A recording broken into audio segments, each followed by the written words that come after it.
Hey, what's up, everyone? If I asked you right now to tell me your savings rate, not your income, your savings rate, could you do it in 5 seconds? Most people can't. And that's not a knock on you. We track our weight. We track our steps. Some of us even track our sleep. But the 12 numbers that actually decide whether you retire comfortable or retire broke, almost nobody's watching those. Here's what we're doing today. 12 numbers, 3 groups of 4: income, debt, and growth. By the end of this video, you'll have all 12 of these in one place, and I'll show you exactly how I track mine. And look, this isn't about being perfect with money. None of us are. This is about awareness. You can't fix a number you've never looked at. Before we get into number 1, drop a comment for me. One word. Which group do you think you're strongest in? Income, debt, or growth? All right, let's get into it. Number 1 of 12, your savings rate. Not how much you make, how much you keep. If you take home $5,000 a month and you save $250 of it, your savings rate is 5%. Simple as that. But here's the real question. If your income doubled tomorrow, would your savings rate actually go up? Or would your spending just quietly double right alongside it? Be honest. Some people earning $200,000 a year have $0 saved, and some people earning $60,000 a year have a real cushion built. Now, some of you are thinking, I can barely cover my bills. I hear you. Even a 1% savings rate tracked consistently beats a 0% you never look at. A healthy target most financial minds agree on is 15 to 20%. Not overnight, just a direction to walk toward. Write your number down right now if you know it. Next up, number 2 of 12, and this one trips up almost everyone. Because it sounds complicated. It's not. It's just this. Every month, what percentage of what you earn is already promised to somebody else before you even see it? Car payment, credit card minimum, student loan. Add those up, divide by your income, and there's your number. Here's the question that actually matters, though. If your paycheck stopped tomorrow, how many of those payments would still be due? All of them. Every single one. That's what makes this number dangerous. Now, some of you are thinking, everyone has some debt. It's normal. And you're right. It is normal. But normal and healthy aren't always the same thing. A lot of financially struggling households aren't struggling because they earn too little. They're struggling because too much of what they earn is already spoken for. A ratio under 36% is generally considered healthy by most lenders and planners. Above 50%, you're in the danger zone. Write that number down too. Next up, number 3 of 12, and it's the one nobody wants to admit. What percentage of your total income comes from somewhere other than your main job? For most people, the honest answer is 0%. One paycheck, one employer, one point of failure. Here's the question worth sitting with. If that one employer disappeared tomorrow, what would replace that income next week? For a lot of people, the honest answer is nothing for a while. Now, I know what some of you are thinking. I don't have time to start a business. Fair. Nobody's asking you to. This isn't about quitting your job or launching some big side hustle overnight. It's about getting even 5 to 10% of your income from a second source, freelance work, a rental, dividends, anything. Because the people who weather job losses and economic downturns best almost never have just one income stream. Write your percentage down. Even if it's 0, that's useful information. Next up, number 4 of 12, and it closes out our first group completely. How often do you actually ask for more? A raise, a rate increase, a better deal on a contract? For most people, the honest answer is almost never. Maybe once, years ago, and that was it. Here's the question that stings a little. If you never ask, how would you even know what you're leaving on the table? Studies on wage negotiation consistently show the same thing. People who ask, even occasionally, out-earn people who never do, by a wide margin over a career. Now, I know the objection already. I don't want to seem greedy. That's not what this is. Asking for fair value isn't greed. It's basic maintenance, like checking the oil in your car. A healthy target is revisiting this once a year, minimum, even if the answer is sometimes no. That closes Group 1, income. 4 numbers down, 8 to go. Now let's switch gears into the group most people avoid looking at completely. Debt. Number 5 of 12, and this is where most people start to feel a little uncomfortable. That's okay. Stay with me. Your debt-to-income ratio. Total monthly debt payments divided by total monthly income. This is different from number 2. That was what's already promised away. This is the full weight of everything you owe, measured against what comes in. Here's a question worth asking yourself honestly. Does your debt feel like it's shrinking, or does it just feel like it's rearranging? A lot of people pay off one card, only to watch another balance quietly creep back up. That's not progress. That's motion. This is actually one of the 12 tabs in the tracking sheet I use myself. I've got it linked below if you want to see exactly how I lay it out. A ratio under 36% total is where most planners want to see you.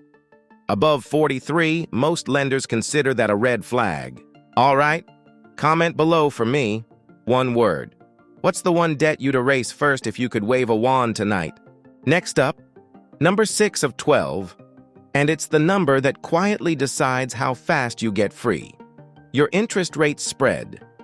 The gap between what your debt costs you and what your savings actually earn you. Here's the math almost nobody does. If your credit card charges you 22% and your savings account pays you 2%, that's a 20-point spread working against you every single month. Ask yourself this. Why would you keep money sitting in a low-yield account while a high-interest balance eats away at you every night? Some of you are thinking, I need that savings cushion, I can't touch it. And that's fair, everyone needs a cushion. But this isn't about draining your safety net. It's about knowing the actual cost of carrying both at once. A rough rule most advisors agree on.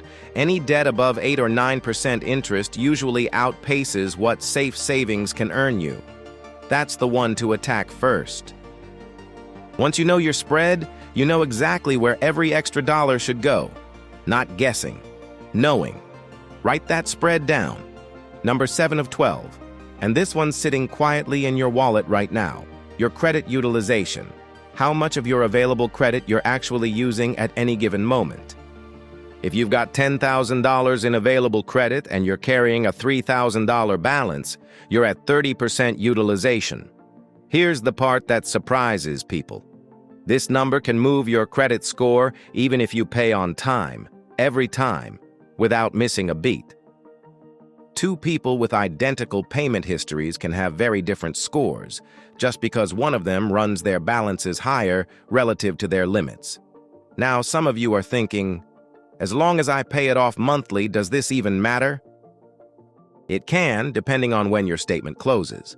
Most experts point to somewhere under 30% as the healthy range, and under 10% if you're aiming for an excellent score. It's a small number that quietly shapes a lot of bigger doors. Mortgages, auto loans, even some job applications. Check that number today if you can.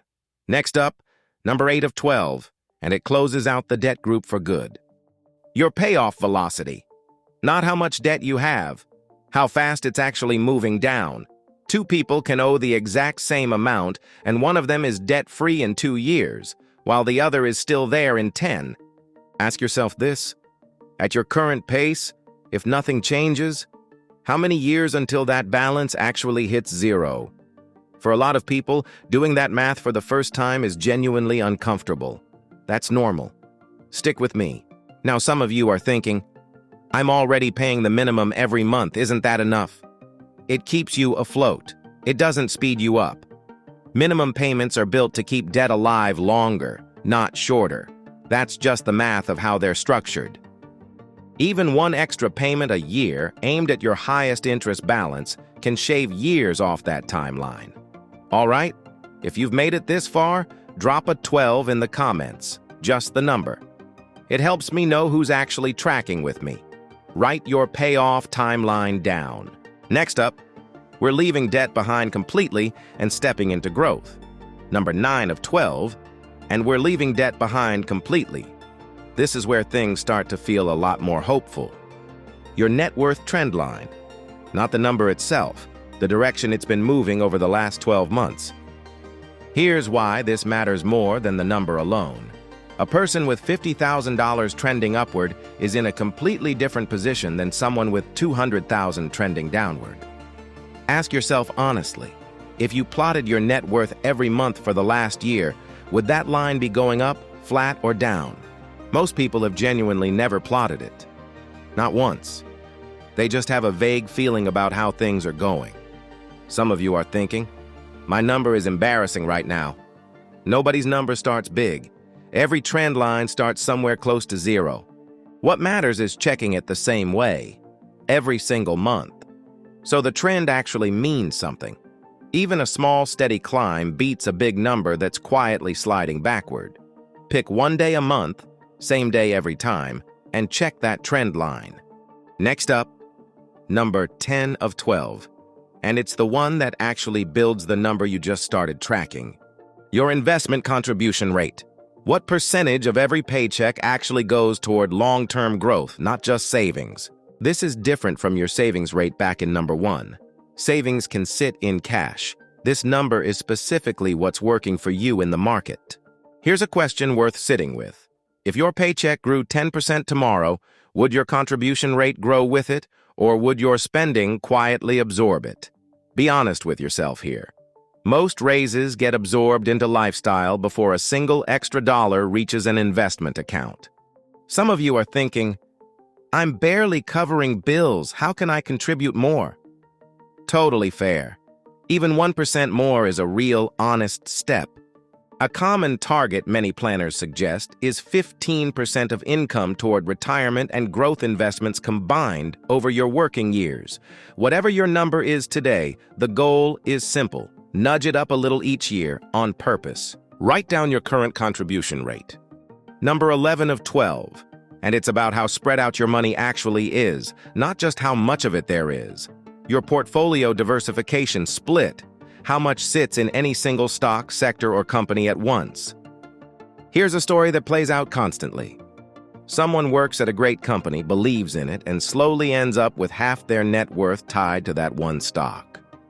Ask yourself this. If that one company had a terrible year tomorrow, how much of your future would go down with it?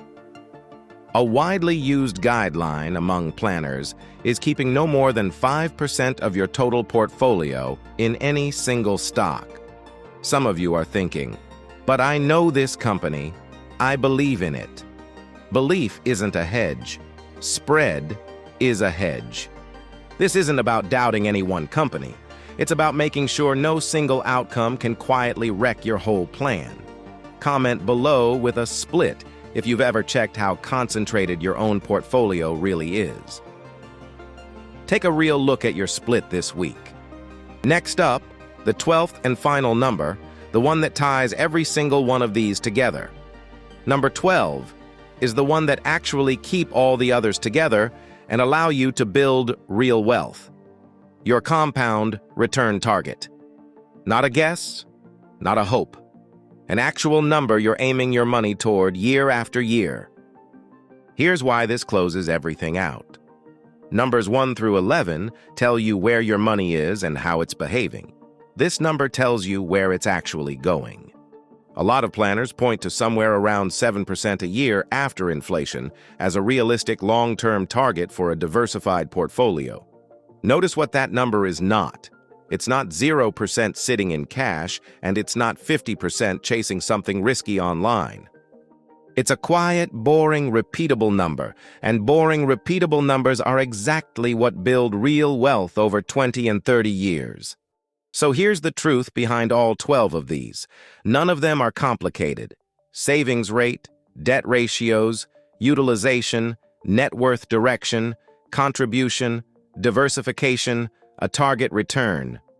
12 numbers, tracked consistently, instead of one vague feeling about money.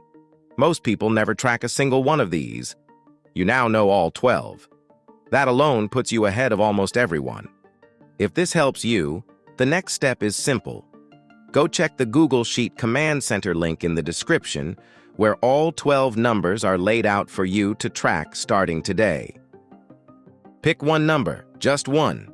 Go check it right now before you do anything else today. 12 numbers, one decision. Track them. See you in the next video.